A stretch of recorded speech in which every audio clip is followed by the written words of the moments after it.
A massive welcome to this IoD99Bites, and we are keeping our fingers crossed out here in the garden that we don't get rained on halfway through. It has been a really interesting week. We've got some fantastic opportunities coming up for you. Firstly, we are going to be taking a delegation of about 15 99ers to number 10 to meet the Prime Minister's Special Advisor. The theme of that visit is going to be around trading globally, going global for a startup or a small business. So watch out for the Facebook group and watch out for an email into your inbox where we're going to be talking about that and to give you an opportunity. We hope this is going to be the first of many delegation visits we'll be taken to number 10 all around a different theme with 99ers. The second exciting piece of news is 99ers are going to be able to open the London Stock Exchange.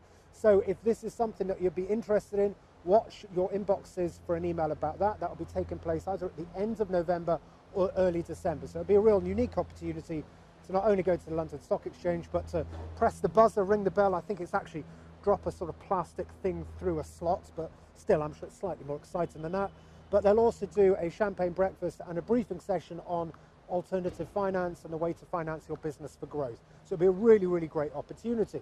Now, as always, I'm joined by Jamie, who's fresh back from the first of 3 or 4 political Glastonbury type events that he and the team are going to be going to champion business and to talk about what business needs from our political parties. And as always, I'm joined by an awesome 99er, Victoria, who's going to give us an insight into her business, what she's been up to, and some of the key takeaways that she's found out. So, without further ado, how was Brighton?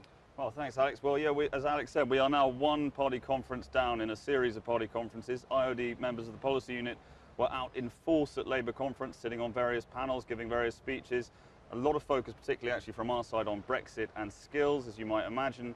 But I think by and large, Brighton was, it was basically quite a positive atmosphere. A lot of Labour activists really kind of coalescing around the much more left-wing stance that the party's now taking, and actually a lot of those centrist MPs and some of the kind of Corbyn dissenters within the party taking a much more low profile this time round. Now, there was some stuff that we saw from Jeremy Corbyn, which I think might, and actually John McDonnell as well, which I think might make a lot of traditional businesses sort of bulk a little bit. Some of this stuff around kind of hiking taxes and sweeping nationalisation is always something that is going to make business a little nervous. That said, we did see some quite interesting stuff from Jeremy Corbyn, which is actually sits squarely in the heart of what the IoD policy team is looking at as well, around sort of how can we meet the growing threat and the growing pressure of automation by increasing access to lifelong learning. And that was a big part of Jeremy Corbyn's speech as well, so we were quite positive about that.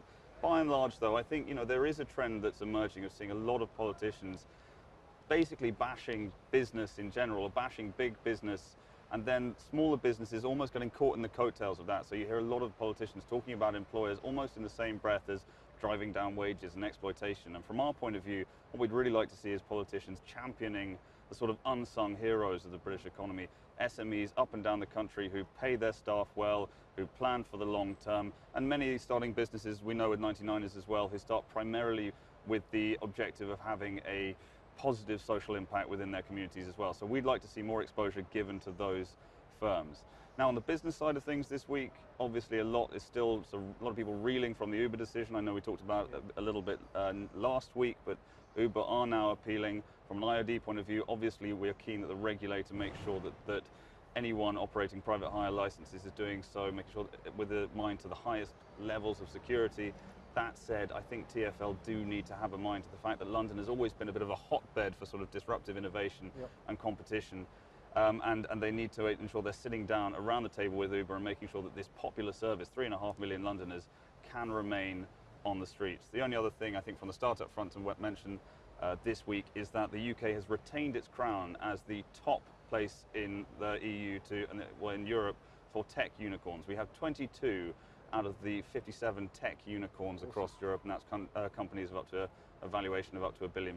So that's a really positive story and bears out the trend that we tend to see of the UK normally outstripping the rest of Europe when it comes to having a positive ecosystem for startups. Jamie, that sounds, so Labour Party conference, relatively positive. Yeah. Uber decision, slightly surprising. It's always quite difficult when you've got new technologies, new ways of doing things, and then the political system and regulation has got to catch up to it. So you've got to sort of regulate support, but you don't want to stifle creativity and innovation. Yeah, I think that's true. And actually the pace of technological change now, in terms of not just how technology is changing, but also in terms of the cost and the reduced cost of it for consumers, presents a real challenge to regulators, actually, because regulators will always move more slowly than technology in the private sector. But I think, the UK has always had a great reputation for being a place where disruptive technologies can take hold. We look at just alternative finance as one reason. There's a higher volume of alternative finance flowing through the UK than the rest of Europe combined, and that's because we do have this reputation for sort of incubating disruptive companies which are popular amongst consumers. So I think that's something that TfL need to really carefully think about. There's also an obvious human cost to the Uber decision, which is that 40,000 drivers could be taken off the streets if they lose their appeal, and that's something that they need to think about as well. And also great news on the unicorn side. Yeah. We're still attracting the right talent. We're still attracting high growth startups and high growth tech startups. It's looking relatively positive. Sometimes I think reading the press, we can all get sort of down in the dumps and quite depressed about, oh my goodness, it's going to be a disaster and all the rest of it. But it's still looking like there are going to be challenges going forward, but there are important things to champion and celebrate. There are, yeah. I think that's a very fair point. I mean, we do hear a lot about how is Brexit in particular going to affect access to skills. How is it going to affect kind of access to new markets and that kind of thing? But what we do know is actually the UK, largely because of the English language, because we have a great ecosystem for accessing finance here, decent digital infrastructure, we do have a strong ecosystem for startup growth.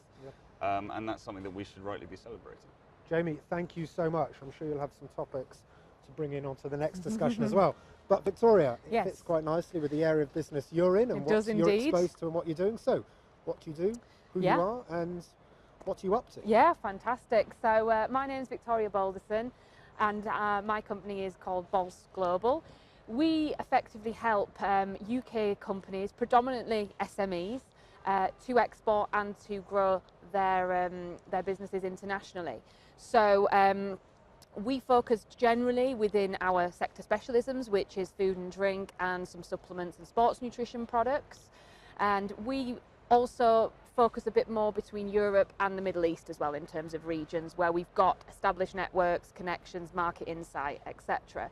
So we have a portfolio of clients that we work with to help really kind of help them understand the market opportunities in the markets that they want to target and enter, and help them at development and entry stage as well. So potentially that's finding partners out there in markets and helping them to grow their business and understand how best to do that in line with what they're trying to do strategically and what the business aims overall are as well, and their own values as a company. So we also work with the public sector. So we do have a very close relationship with DIT, Department of International Trade. We help deliver some of their webinars and some of their events, both centrally here in London, and because I'm Yorkshire based normally, up there in Yorkshire as well. We work very closely with them. Also the local council up in Yorkshire, the British Chambers of Commerce, both internationally and within the UK. And actually we're also helping to deliver, quite interestingly, and I don't know here in London what the equivalent is, but we have helped to develop, and we're a delivery partner for an export network up in Yorkshire, which is a peer-to-peer network funded by ERDF, so it's European money, in collaboration with DIT and the local enterprise partnerships in Leeds. And we're developing a mentoring peer-to-peer free service for new exporters within Leeds City region who want some help and guidance from experienced, what we're calling patrons across all industries, who would like to just share their expertise and help, obviously new businesses to look at those international opportunities. It sounds like in your area and your experience of it, it's a very strong joined up ecosystem to help businesses go global. Yeah. When we took a delegation out to Berlin recently of 99ers, the feedback from them was it seemed like very much of a postcode lottery of where you are to the type of support you get. And it seems a shame if they're doing such great things, you're doing such great things in Leeds, why aren't we replicating that in other parts of the UK? I think one of the problems is that the ERDF funding that has been given to the UK is divided regionally. So it's devolved regionally, and each of the regions can decide how they want to utilise that money and those funds. So in Yorkshire, we've taken the approach that actually we would like that funding to come down to SMEs and company levels. So there is match funding available within the region for SMEs that are now growing internationally, and they can access that finance, as well as this peer-to-peer network that, again, some of the money that's come into the region has been put to one side for that network specifically. Again, every region then does different things, and I know certainly within London, when it comes to the ERDF funding, my understanding is that that has been decided regionally here how that's going to be spent already, so the SMEs can't have necessarily their own personal input on how they want to access that finance and for what purposes. Right, and Jamie, this is obviously in a post-Brexit world. Yeah. International trade for smaller businesses to enable them to get into markets not only in Europe but outside of Europe as well has become increasingly important. It is, you know, and this is actually what I was talking about when we talk about championing the unsung heroes of the British economy instead of bashing individual businesses. You know, I think a lot of politicians particularly need to understand that the people that are going to make a success of Brexit, as much as Theresa May, as much as David Davis, as much as Liam Fox, the people that are going to make a real success of Brexit are going to be these SMEs up and down the country who are thinking about exporting for the first time.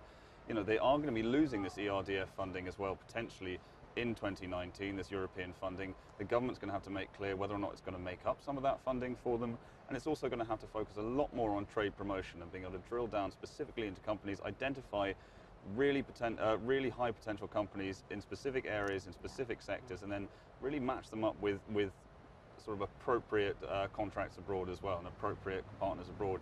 And that's something the government's struggled to do, I think, for quite a long time. They're trying to do it now, but I think there needs to be a lot more urgency about that. Yeah. Well, I think your point of the mentoring, and there's this great initiative by the UK India Business Council out in New Delhi, so they've got a couple of hubs around India, and they've created this co-working space in the sort of industrial zone as you come out of the airport towards New Delhi city centre, which is where a space where small British companies that are looking to get into India can go.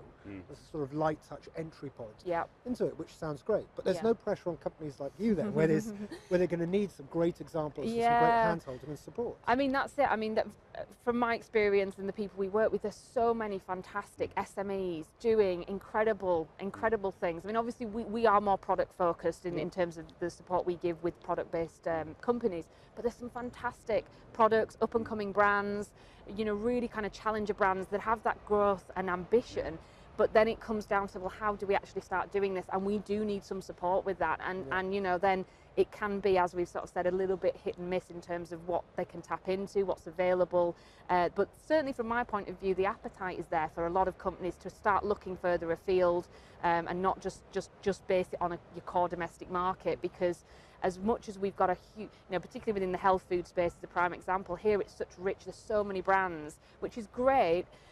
But at the same time, it can become a crowded market, particularly for new entrants or some of the new startup brands coming into a space. Whereas if you take those products overseas, in the more developed and emerging markets, they have never seen these kinds of health food products before. So providing that their purchasing power is high enough and depending on your pricing strategy into those markets, you could have a really good opportunity to be the first ones in there, whereas somewhere like obviously in the UK you won't necessarily have that opportunity. So, but then it's navigating through how do you actually go about doing that and finding the right people in those markets to partner up with. So it would be a good sort of top tip.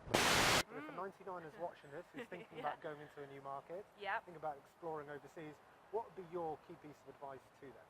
I mean, I think from my point of view, the two key aspects that people want to know is where to go in terms of which markets, and then who to work with and how to find the best people in that market. So it is a case of you do need to do some element of research and you have to be willing to put a certain level of investment, albeit it doesn't have to be significant, but there needs to be an investment and a strategic decision by the company that you are going to look at international markets and want to drive it, because it is a little bit of a longer pipeline and timeline to obviously get into, understand those markets and effectively start the first sales there. So it is a case of you need to be willing to put some level of investment. You need the buy-in from the key stakeholders within your business. That's another key one, that if you maybe at a senior level or somebody within the business wants to champion it, but if it's not something that company-wide is really been driven by most people there, you're going to potentially struggle with some of the some of the complexities and extra considerations that you might need to think about.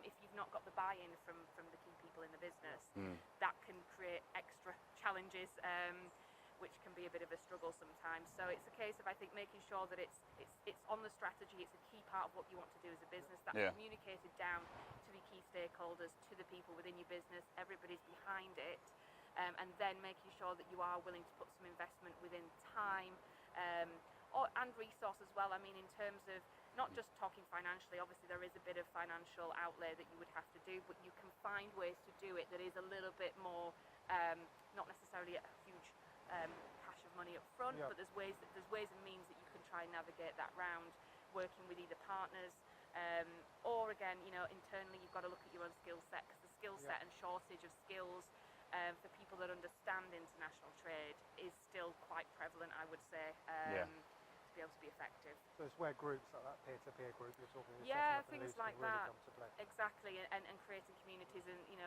very much trying to understand and work with each other, and yeah, definitely. And if there are any 99ers out there that are facing particular issues, it's worthwhile getting in touch with you and the team to talk about those issues, so you can be champion to DIT and others. Yeah, drop me a line, we'll make sure my details are on the side of the video, and yeah, absolutely, always get in touch and we can put you in touch with the right people. So Labour conference, where next? Tories next week up in Manchester. It's going to be much of the same from our point of view, making sure that the issues that matter to IoD members and IoD99ers as well are front and centre on panel discussions and in speeches, and are being presented to senior politicians and stakeholders across the board, and hopefully we'll get something out of it. Fantastic. Thank you all hugely for watching. Jamie, as always, thank you very much for your insights. Victoria, thank you so much. Where are you off to next? I am sitting on a panel this afternoon for Enterprise Nation are doing a food exchange. So I have come off the train from London, literally stopped here, then I'm straight over to Canary Wharf for that this afternoon with a number of foodpreneurs that are looking at how they can grow their businesses. Brilliant. That is excellent. Emma Jones's That's group, it. isn't That's right. Yeah. Fantastic. Yeah. Victoria, thank you very much indeed. Have a great weekend, and as always, if you've got any questions, thoughts, insights, concerns, do raise them with us, do tweet them out, do email us, do let us know. We want to know what you're facing, the challenges you're having, so we can champion them, hopefully help sort them out.